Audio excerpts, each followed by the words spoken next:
सच talks वालों को प्रमाणित करना पड़ेगा, नहीं तो हर परिस्थितियों में उनके विरुद्ध दंडात्मक कार्रवाई हो, इसके लिए मैं प्रयास करूंगा। बिहार टीवी टाइम्स, खबरों की रफ्तार।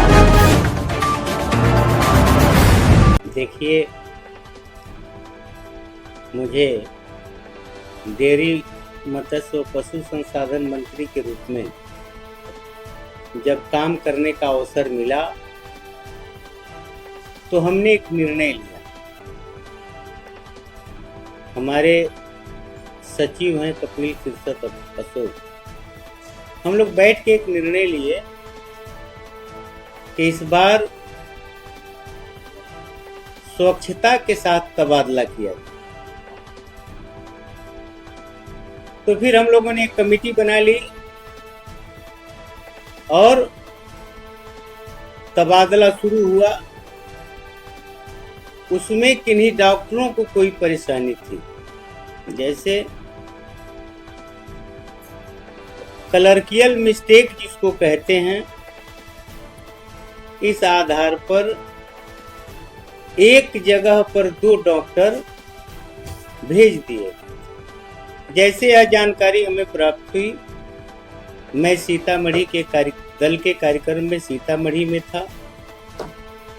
मैंने तुरंत यह निर्णय लिया कि जो लोग परेशान हैं उनकी परेशानियों को सुनी और समझी जानी चाहिए।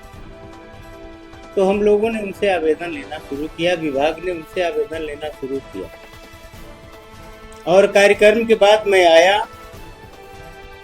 तो रात के 8 बजे से 4 बजे सुबह तक जो आवेदन प्राप्त हुए थे उन आवेदनों का निस्तारण हम लोगों ने किया और जिनकी जो समस्याएं थी उनकी समस्याओं का निदान विभाग ने पूरी निष्ठा और ईमानदारी के साथ किया।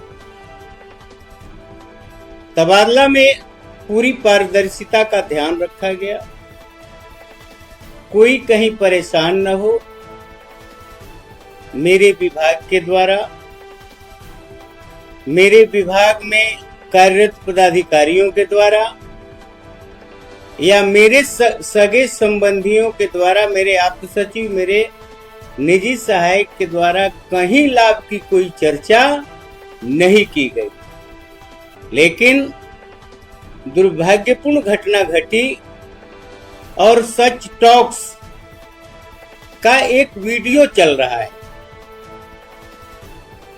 और उन्होंने मेरे बेटे को आरोपित किया है जो निराधार है, जिसका कोई आधार नहीं है।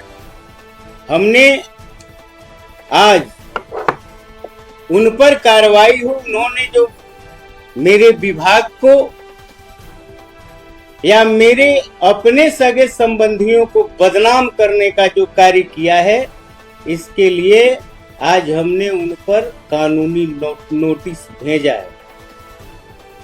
या जिन बातों को वे कह रहे हैं उन्हें प्रमाणित करें।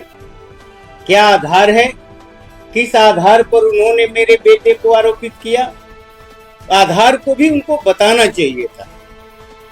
वह निराधार है, हमने उन पर कानूनी नोटिस भेज दिया है, 24 घंटे का समय दिया है और निश्चित तौर पर उन्होंने मुझे, जो मेरे महकमे को, मुझे बदनाम करने का मतलब है बिहार की सरकार को बदनाम करना, और उन्होंने जो धृष्टता की है, इसके लिए निश्चित तौर पर उनके विरुद्ध न्यायोचित कार्रवाई करूंगा। किन्हीं परिस्थितियों में उनके द्वारा जो कहा जा रहा है सोशल साइट पर, तो आधार तो बताना चाहिए उनको। हमने यह निर्णय लिया कि इस बार पूरी पारदर्शिता के साथ मेरे विभाग में स्थानांतरण होगा, तो हुआ भी। मैं बड़े सम्मान के साथ आपसे आग्रह करना चाहता हूं कि मेरे विभाग में जितने लोगों का स्थानांतरण हुआ है उनके किसी प्रभाव में मेरा महकमा नहीं आया है। तो जो अनर्गल प्रलाप किए जा रहे हैं, अनर्गल आरोप लगाए जा रहे हैं, उसको सच टॉक्स वालों को प्रमाणित करना पड़ेगा, नहीं तो हर परिस्थितियों में उनके विरुद्ध दंडात्मक कार्रवाई हो, इसके लिए मैं प्रयास करूंगा।